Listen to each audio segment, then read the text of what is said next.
Bismillahirrahmanirrahim. Assalamualaikum warahmatullahi wabarakatuh. Innal hamdalillah nahmaduhu wa nasta'inuhu wa nastaghfiruh wa na'udzu billahi min shururi anfusina wa sayyiati a'malina may yahdihillahu fala mudilla lahu wa may yudlil fala hadiya lahu. Asyhadu an la ilaha illallah wahdahu la syarika lahu wa asyhadu anna Muhammadan abduhu wa rasuluhu la nabiyya ba'da.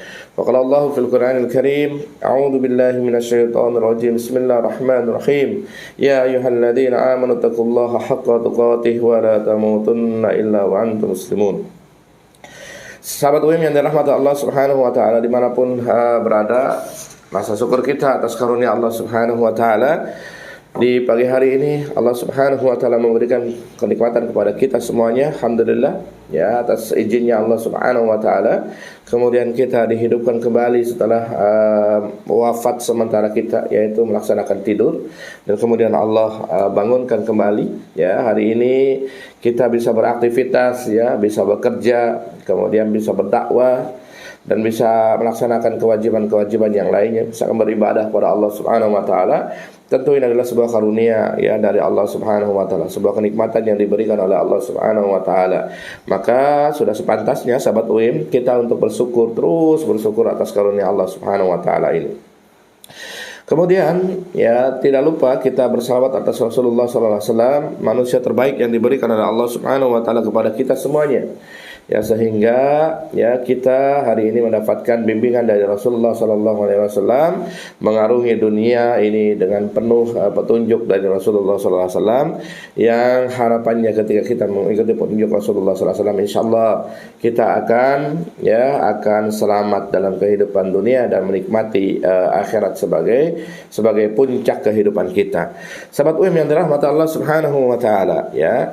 Jadi kalau kita berbicara terkait dengan konsep iman ya, dalam hadis ya, misalkan ya, ketika Jibril datang kepada Rasulullah sallallahu alaihi wasallam mengajarkan terkait dengan Islam, iman dan ihsan, maka konsep iman yang dijelaskan oleh Rasulullah sallallahu alaihi wasallam ketika Jibril bertanya, akhbirni anil iman ya. Yang pertama akhbirni anil Islam, yang kedua adalah akhbirni anil iman wa akhbirni anil ihsan. Maka dalam konsep keimanan itu kita diajarkan untuk beriman kepada Allah, beriman kepada para malaikat, beriman kepada kitab-kitab Allah, beriman kepada Nabi Allah, beriman kepada hari akhir, dan beriman kepada qada dan qadarnya Allah Subhanahu wa taala. Nah, yang paling utama di antara konsep iman itu adalah iman billah ya, iman kepada Allah Subhanahu wa taala ya. Jika kita beriman kepada Allah Subhanahu wa taala, maka kemudian baru turunannya adalah beriman kepada para malaikat, kepada kitab-kitab Allah, kepada malaikat Allah, kepada hari akhir dan qadar Allah Subhanahu wa taala. Jadi dalam konsep keimanan itu yang pertama adalah beriman kepada Allah Subhanahu wa taala. Namun kalau kita lihat ya, misalkan dalam penjelasan kitab-kitab tauhid, maka ya ketika kita menjelaskan terkait dengan iman, menjelaskan terkait dengan tauhid kepada Allah Subhanahu wa taala, maka tauhid itu bagi menjadi tiga ya, yang dijelaskan misalkan dalam kitab-kitab tauhid ya. Yang pertama adalah tauhid ulububiyyah, yang kedua adalah tauhid uluhiyah, dan yang ketiga adalah tauhid asma wa sifat. Ya.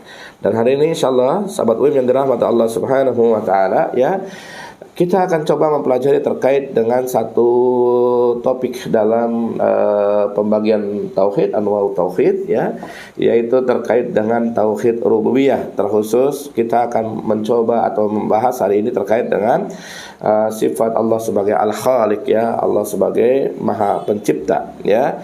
Jadi tauhid rububiyah ya, asal katanya dari Rabb ya, yang maknanya pemilik, penguasa, pemelihara dan yang lainnya. Namun ketika digandengkan dengan tauhid rububiyah, maka maknanya mentauhidkan, mengesahkan Allah Subhanahu wa taala melalui kejadian-kejadian, melalui perbuatan-perbuatan yang mana itu adalah kekhususan milik Allah Subhanahu wa taala. Ya. Jadi kita mengimani Allah Subhanahu wa taala dengan kejadian-kejadian, dengan perbuatan-perbuatan yang itu hanya milik Allah Subhanahu wa taala. Perbuatan ya hanya Allah Subhanahu wa taala yang mampu. Selebihnya tidak ada yang mampu melakukan perbuatan-perbuatan semisal yang dilakukan oleh Allah Subhanahu wa taala. Ya, serta menyatakan dengan tegas bahwa Allah Subhanahu wa taala adalah Rabb. Kemudian yang kedua adalah Raja. Yang ketiga adalah pencipta semua makhluk. Kemudian yang keempat adalah mengatur dan mengubah keadaan makhluk-makhluknya. Dan itu semuanya adalah milik Allah Subhanahu wa taala, dan itu semuanya adalah kekuasaan Allah Subhanahu wa taala. Maka kalau dari situ kita melihat ya bahwa definisi Allah Subhanahu wa taala melakukan perbuatan, mentauhidkan Allah Subhanahu wa taala, mengesahkan Allah Subhanahu wa taala dengan kejadian-kejadian, dengan perbuatan-perbuatan yang hanya milik Allah Subhanahu wa taala, dan kita meyakininya serta menegaskan bahwa Allah Subhanahu wa taala Rabb, Tuhan kita, bahwa Allah Subhanahu wa taala Al-Malik, misalkan ya, Maharaja. Kemudian Subhanahu wa taala Al-Khaliq, yang menciptakan semua makhluknya, dan Allah Subhanahu wa taala Al-Mudabbir, yang mengatur seluruh makhluk-makhluk mereka semuanya. Dan ini semuanya milik Allah Subhanahu wa taala. Tidak ada satupun yang bisa mengatur itu kecuali atas izin dari Allah Subhanahu wa taala. Tidak ada semua makhluk manapun yang kemudian mengatur urusan-urusan manusia. Misalkan nanti dalam pembahasannya bahwa ya yang mengatur urusan-urusan tersebut adalah pembantu-pembantu Allah Subhanahu wa taala, malaikat-malaikat Allah Subhanahu wa taala. Tapi semuanya itu atas perintah ya, atas kemudian kehendak Allah Subhanahu wa taala. Maka dari definisi tersebut maka kita akan melihat bahwa mentauhidkan Allah dengan tauhid rububiyahnya itu akan kita bagi menjadi 4. Yang pertama adalah Allah sebagai Al-Khaliq, yang kedua adalah Allah sebagai Ar-Razzaq, ya, Allah yang memberikan rezeki. Yang ketiga adalah Allah Al-Malik, ya, pemilik penguasa, dan kemudian yang keempat adalah Allah Al-Mudabbir, Allah yang Maha mengatur. Hari ini insyaallah kita akan coba masuk kepada salah satu pembagian dalam tauhid rububiyah Allah Subhanahu wa taala, di mana kita akan membahas ya Allah Al-Khaliq, Allah sebagai yang Maha Pencipta. Yang pertama ya, misalkan dalam surat Hud ayat ke-7 Allah Subhanahu wa taala mengatakan a'udzubillahi minasyaitonir rajim, bismillahirrahmanirrahim, walladzi khalaqas samawati wal arda fi sittati ayyam. Ya. Yang pertama, dialah Allah Subhanahu wa taala alladzi khalaqas samawati wal arda fi sittati ayyam. Dialah Allah Subhanahu wa taala yang menciptakan langit, menciptakan bumi fi sittati ayyam, dalam 6 masa, dalam 6 hari, ya. Jadi kalau kita lihat terkait dengan fenomena ya, hari ini kita melihat misalkan langit ya yang berwarna biru ya, meskipun itu adalah kalau dalam ilmu pengetahuan, dalam sains itu bukan warna langit sesungguhnya, tapi warna batas pandangan daripada manusia. Ya, huwallazi khalaqas samawati wal arda fi sittati ayyam. Dialah Allah Subhanahu wa taala yang menciptakan langit ya, dan menciptakan bumi itu dalam 6 masa. Allah yang Maha Sanggup ya. Allah yang menciptakan langit, Allah yang menciptakan bumi, dan apa yang ada di dalam keduanya. Baik yang ada di bumi, ada di langit, dan di antara keduanya itu diciptakan oleh Allah Subhanahu wa taala dalam 6 masa atau dalam 6 hari. Dan ini sungguh luar biasa ya. Karena kita melihat misalkan ya, hari ini bangunan manapun ya, arsitek sehebat manapun, kemudian kalau kita tanya misalkan hari inilah lagi musim pembangunan mall, apakah para arsitek ya, terus kemudian para ahli bangunan tersebut mampu ya menciptakan bangunan mall saja ya, yang mungkin dalam pandangan kita itu wah ya, karena megah, karena bagus, karena luas gitu ya, dalam pandangan kita itu. Coba saja kita tantang kepada mereka semuanya agar mereka menciptakan bangunan mall tersebut dalam 6 hari, 6 masa. Pasti mereka tidak akan sanggup. Pasti mereka tidak akan mampu. Ya, dekat rumah saya saja ya ada sebuah mall yang hari ini sedang dibangun. Hari ini diiklankan bangun mall ini. Terus kemudian mereka mengatakan selesai 2024. Ya, sahabat web yang dirahmati Allah Subhanahu wa taala, untuk membangun sebuah mall saja mereka butuh 2 tahun. Ya, manusia itu butuh 2 tahun ya untuk membangun mall tersebut. Gitu ya. Tapi Allah Subhanahu wa taala ya kemudian mampu menciptakan langit dan menciptakan bumi itu dalam 6 masa atau 6 hari. Coba bayangkan. Ya, untuk bumi saja ya, dari ujung ke ujung saja, kemudian kita berpikir bahwa itu diciptakan dalam 6 masa. Kelihatannya luar biasa, sangat luar biasa. Dan disinilah kekuasaan Allah Subhanahu wa taala. Disinilah kehebatan Allah Subhanahu wa taala di atas makhluk-makhluk yang diciptakannya. Ya, maka kemudian tidak pantas kemudian manusia bersombong terhadap Allah Subhanahu wa taala kalau kita mampu menghayati penciptaan Allah Subhanahu wa taala. Jadi yang pertama bahwa Allah Subhanahu wa taala menciptakan bumi, Allah Subhanahu wa taala menciptakan langit fi sittati ayyam, dalam 6 masa.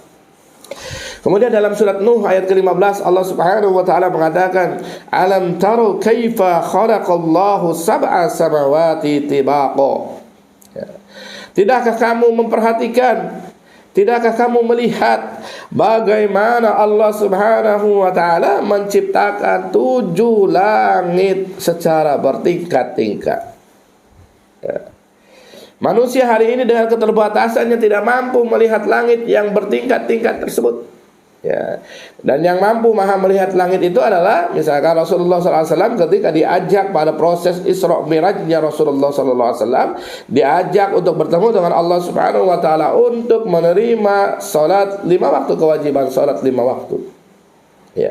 Jadi dalam ayat ini, alam taru kaifa khalaqallahu sab'a samawatin tibaqa.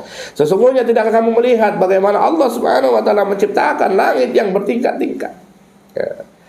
Hari ini kalau dalam ilmu pengetahuan itu, kalau berbicara terkait dengan misalkan sains, pernah disampaikan mungkin teman-teman yang dulu kuliah atau sekolahnya IPA atau sains, maka di situ kan kita akan bahas terkait 7 lapisan langit tersebut. Ada ionosfer, ada fotosfer dan yang lain-lainnya. Dan karena keterbatasan manusia hari ini, dengan mata telanjang ini, kita kemudian melihat langit hanya 1 lapisan saja, hanya warna biru saja yang kita lihat, tidak ada lebih daripada langit warna tersebut. Ini menunjukkan bahwa Allah Subhanahu wa taala mampu. Allah Subhanahu wa taala Al-Khaliq yang Maha Mencipta. Allah menciptakan langit dengan bertingkat-tingkat, dan masing tingkatan-tingkatan tersebut pasti memiliki nilai, pasti memiliki fungsi yang kemudian diciptakan oleh Allah Subhanahu wa taala agar membantu dalam kehidupan manusia. Dalam dalil lain, misalkan dalam surat Luqman ayat ke-10 Allah Subhanahu wa taala mengatakan, "Khalaqas samawati bighairi 'amadin tarawnaha." Dan dialah Allah Subhanahu wa taala, Allah menciptakan langit, menciptakan langit bighairi 'amadin tarawnaha, tanpa adanya tiang sebagaimana yang kalian lihat. Jadi kalau antara bangunan Allah dengan bangunan manusia, salah satu perbedaannya ini, antara ciptaan Allah misalkan dan ciptaan manusia dalam sebuah bangunan, perbedaannya yang mencolok ini. Penciptaan manusia, bangunan apapun yang diciptakan manusia pasti butuh tiang. Ada tiang penyangganya. Tapi bangunan yang diciptakan oleh Allah Subhanahu wa taala bisa ada tiang, bisa juga tidak ada tiang. Dan langit ini diciptakan oleh Allah Subhanahu wa taala bi ghairi amadin tarawnaha, tanpa adanya tiang. Silahkanlah teman-teman, kalau nggak percaya, sahabat yang dirahmati Allah Subhanahu wa taala, kalau tidak percaya silahkan Anda berjalan dari Indonesia misalkan ke barat Indonesia ke barat, misalkan jalan telusuri bumi ini, kemudian nanti akan masuk misalkan ke benua Asia yang lainnya, masuk ke Afrika, masuk ke Eropa, masuk nanti kembali ke Australia misalkan, dan kembali ke Indonesia. Kalau Anda jalan atau menggunakan fasilitas apapun, misalkan kendaraan motor, mobil maupun yang lainnya, terus saja telusuri. Selusuri bumi itu, jalan terus, coba temukan di mana tiang yang menyangga langit tersebut. Pasti tidak akan ketemu, karena dalam ayat ini Allah Subhanahu wa taala mengklaim khalaqas samawati bighairi 'amadin tarawnaha, dialah Allah Subhanahu wa taala yang menciptakan langit tersebut tanpa adanya tiang. Dan ini sebuah hal yang luar biasa. Ya. Dan ini semakin menambah ketakjuban kita pada Allah Subhanahu wa taala. Sehingga dengan takjub kepada Allah Subhanahu wa taala, maka kemudian kita akan semakin sadar bahwa kita ini hamba Allah Subhanahu wa taala yang kemudian nanti kita diminta oleh Allah Subhanahu wa taala untuk beribadah kepada Allah Subhanahu wa taala. Ya. Dan satu lagi ayat yang ingin saya tambahkan, sahabat UIM yang dirahmati Allah, meskipun banyak ya ayat-ayat yang berbicara terkait dengan Allah Al-Khaliq, Allah sebagai pencipta, Allah sebagai Al-Khaliq tersebut, namun kita cukup dengan 4 ayat ini untuk menunjukkan bahwa Allah Subhanahu wa taala memiliki sifat rububiyah, yaitu Allah Subhanahu wa taala memiliki perbuatan-perbuatan yang kemudian perbuatan-perbuatan itu wajib diimani oleh kita sebagai makhluknya. Dan kemudian ketika kita beriman kepada Allah Subhanahu wa taala dengan sifat rububiyah Allah Subhanahu wa taala tersebut, maka kemudian kita akan menyembah Allah Subhanahu wa taala dengan baik ya. Dan terakhir misalkan dalam surat Ar-Rahman ayat 19 ayat 20, bagaimana Allah Subhanahu wa taala mengatakan marajal bakhraini yaltaqiyan bainahuma barzahul la yabghiyan. Allah Subhanahu wa taala membiarkan 2 lautan yang mengalir keduanya ya, yang kemudian bertemu 2 lautan satu, yang satu berwarna biru, yang satu berwarna hijau, bainahuma barzahul la yabghiyan, dan di antara keduanya masing-masing ada batas yang tidak dilalui oleh masing-masing laut tersebut ya. Dan ini kekuasaan Allah Subhanahu wa taala. Bagaimana Allah Subhanahu wa taala menciptakan laut satu ya rasanya asin, dan laut satu rasanya tawar, kemudian dipertemukan oleh Allah Subhanahu wa taala 2 laut tersebut dalam surat Ar-Rahman. Dan ini para peneliti kemudian menemukan laut ini di Selat Gibraltar ya. Dan ini laut fenomena ini sebagaimana disampaikan dalam surat Ar-Rahman ini emang ada di dunia tersebut ya. Dia laut warna biru yang kemudian rasanya asin, dan laut berwarna hijau yang rasanya tawar. Kemudian dipertemukan oleh Allah Subhanahu wa taala, dan kemudian di antara keduanya seolah-olah ada sekat yang memisahkan keduanya, padahal tidak ada ya. Air kalau satu dengan satu yang lain dicampur maka bisa jadi bersatu gitu ya. Tapi kalau air sama minyak dicampur maka kemungkinan berbeda, berpisah gitu ya. Dan ini 2 laut ini, yang satu asin, yang satu tawar, kemudian dipertemukan oleh Allah Subhanahu wa taala. Yang asin enggak nyebrang ke yang tawar pun tidak nyebrang ke yang asin. Jadi dua-duanya saling berhimpitan, kemudian namun tidak menjadi berbaur menjadi satu. Dan ini siapa yang menciptakan ini semuanya? Ya, yang menciptakan ini semuanya hanya Allah Subhanahu wa taala. Yang menciptakan ini semuanya ini milik Allah Subhanahu wa taala. Dan kita sebagai umat Allah Subhanahu wa taala, sebagai hamba Allah Subhanahu wa taala, maka wajib mengimani ya, maka wajib kemudian akhirnya menyembah Allah Subhanahu wa taala dengan segala sifat atau dengan segala tanda-tanda yang Allah berikan kepada kita semuanya. Yang pertama, Allah Subhanahu wa taala tadi saya sampaikan bagaimana Allah Subhanahu wa taala menciptakan langit dan bumi ini 6 masa. Yang hari ini kalau kita tanya kepada seluruh arsitek terbaik di bumi ini untuk menciptakan langit dan bumi, bangunan semisal langit dan bumi dalam 6 hari, saya pasti akan memastikan bahwa orang-orang tersebut tidak akan mampu ya menandingi kekuasaan Allah, menandingi penciptaan Allah Subhanahu wa taala. Kemudian yang kedua ya, dalam dalil tersebut bagaimana Allah Subhanahu wa taala misalkan Allah Subhanahu wa taala menciptakan khalaqas samawati bighairi amadin tarawnaha, menciptakan langit tanpa adanya tiang. Dan ini juga kekuasaan Allah Subhanahu wa taala. Manusia menciptakan bangunan pasti kemudian ada tiangnya. Namun ternyata Allah mampu menciptakan bangunan tanpa ada tiang. Dan yang ketiga ya, dalil yang ketiga yang kemudian Allah tunjukkan kepada kita agar kita beriman kepada Allah Subhanahu wa taala, agar kemudian kita mau beribadah kepada Allah Subhanahu wa taala, agar kemudian kita mau menyembah Allah Subhanahu wa taala. Yang terakhir adalah dalil terkait dengan Allah menciptakan 2 laut ya, yang kemudian 2 lautnya itu berbeda ya, berbeda warna biru dan hijau, berbeda rasa tawar dan asin ya. Kemudian Allah pertemukan ya, tapi kemudian terjadi sekat di antara duanya sehingga dua laut tersebut tidak menyatu. Dan ini dalam surat Ar-Rahman, marajal bakhraini yaltaqiyan bainahuma barzakhun la yabghiyan. Dan Allah membiarkan dua lautan mengalir, yang keduanya kemudian bertemu, antara keduanya ada batas yang tidak dilampaui oleh masing-masing. Maka sahabat UIM yang dirahmati Allah Subhanahu wa taala, dalil-dalil terkait dengan rububiyah Allah Subhanahu wa taala ini menjadi pelajaran buat kita semuanya. Bahwa Allah Subhanahu wa taala Al-Khaliq, Allah Subhanahu wa taala itu yang mampu maha mencipta. Tidak ada ciptaan yang lebih sempurna dibandingkan Allah Subhanahu wa taala. Tidak ada penciptaan atau hasil ciptaan yang lebih hebat dibandingkan dengan Allah Subhanahu wa taala. Hari ini manusia bisa bikin apa saja, ya, dengan mempelajari teknologi, dengan mempelajari sains, ya, misalkan manusia bikin bangunan bisa yang paling tinggi, yang paling canggih, misalkan bisa manusia itu, misalkan hari ini ya yang paling tinggi, paling canggih itu misalkan Burj Khalifa, ya, tapi ya itu sampai segitu ciptaan manusia. Mungkin besok bisa berubah lagi, namun dibandingkan dengan penciptaan Allah Subhanahu wa taala tidak ada apa-apanya.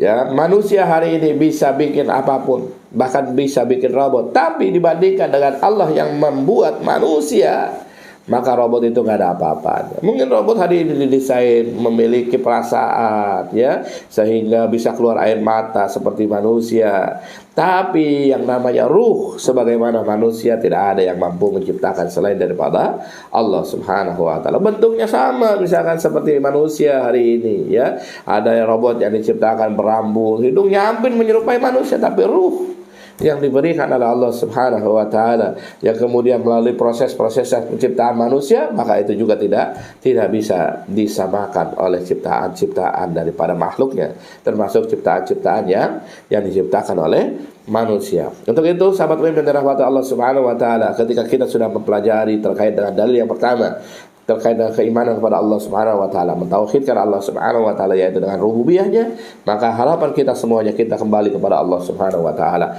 Kita kembali untuk menyembah Allah Subhanahu wa taala. Untuk yang belum tahu terkait dengan kekuasaan Allah Subhanahu wa taala, kembalilah kepada Allah Subhanahu wa taala. Kita kembali menyembah Allah Subhanahu wa taala, kita kembali beribadah kepada Allah Subhanahu wa taala sebagaimana dalil dalam surat Az-Zariyat. Allah Subhanahu wa taala kan mengatakan bahwa khalaqtul jin wal insa illa liya'budun. Tidaklah kami menciptakan jin dan manusia untuk beribadah kepadaku, kata Allah Subhanahu wa taala. Mudah-mudahan bermanfaat pembahasan pagi ini untuk semuanya. Aku qouli hadza wa astaghfirullah li wa lakum sayyidil muslimina wal muslimat innahu huwal ghafurur rahim. Assalamualaikum warahmatullahi wabarakatuh.